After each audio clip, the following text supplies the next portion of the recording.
Merci, Monsieur le Président, Madame la Commissaire, Monsieur le représentant du Conseil, si vous m'entendez.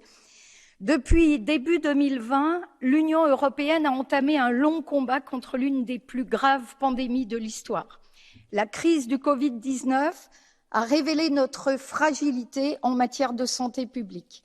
Face à ce test grandeur nature, nos systèmes de santé nationaux se sont trouvés dépassés et cette impuissance a d'abord poussé nos gouvernements vers des réflexes de protection sanitaire. Ici même, dans ce Parlement, nous avons appelé à la mise en place d'un mécanisme européen de réponse coordonnée, à l'harmonisation des données épidémiologiques et nous avons soutenu la convergence des vaccins, la convergence des actions pour l'achat des vaccins.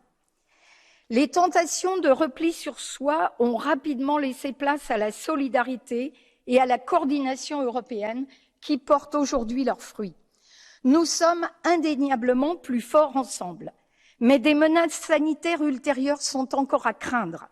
Et la réaction remarquable que nous avons improvisée dans l'urgence doit à présent ouvrir la voie d'une Europe de la santé solidaire, coordonnée, indépendante et durable.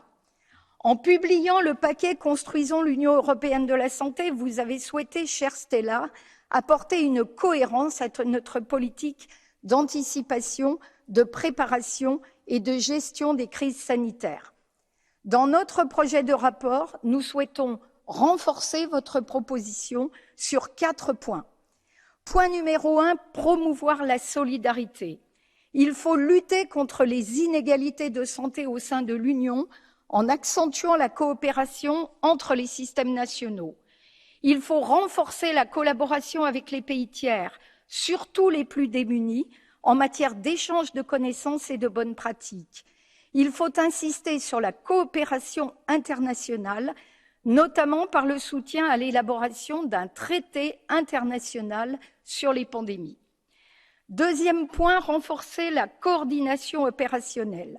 Nous devons préparer l'Union à tout type de dangers futurs pour la santé publique, en mettant en œuvre les concepts de santé globale et de santé dans toutes les politiques. Bien sûr, nous devrons être prêts à affronter de nouveaux problèmes infectieux, nouveaux virus, risques d'antibiorésistance, mais nous devrons aussi pouvoir réagir à d'autres menaces, connues ou pas, environnementales, alimentaires, biologiques, chimiques, nucléaires, etc. Nous devons soutenir les États membres dans la collecte et le partage des données, domaines où ils ont fréquemment été pris en défaut pendant la crise. Nous avons par ailleurs mesuré les conséquences tragiques du Covid-19 sur les personnes porteuses de maladies chroniques. Nous devons élargir la surveillance de l'ECDC à l'impact des maladies transmissibles sur les maladies non transmissibles. Et le même ECDC doit assurer la communication aux citoyens européens et contribuer ainsi à la lutte contre la désinformation dont nous avons eu encore une illustration au début de cette séance. Le point numéro 3 est d'assurer l'indépendance européenne sur les produits de santé.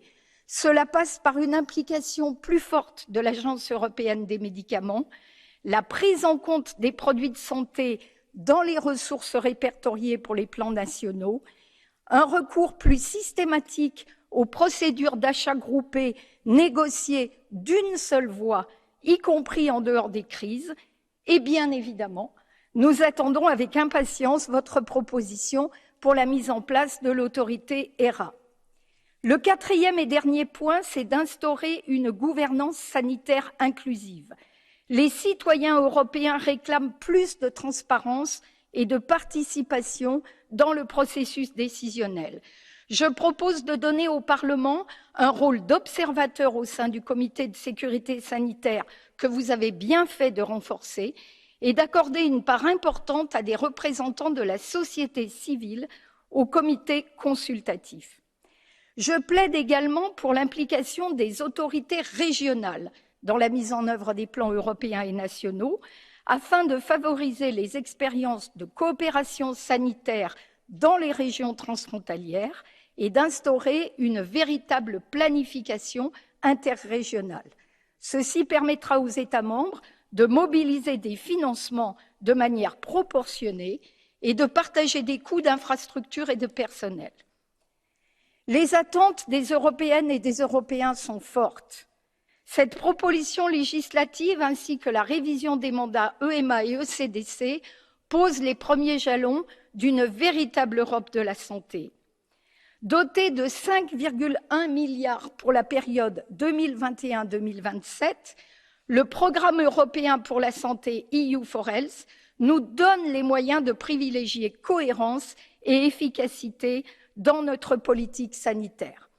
Malgré son titre que je trouve peu lisible pour ce règlement sur les menaces transfrontalières graves pour la santé, notre équipe de négociation 100% féminine, et je salue ici ses représentantes avec une pensée très amicale pour mon amie Johanna, nous défendrons ce programme pour ce qu'il est en réalité, un véritable plan européen de réponse aux crises sanitaires. Je vous remercie.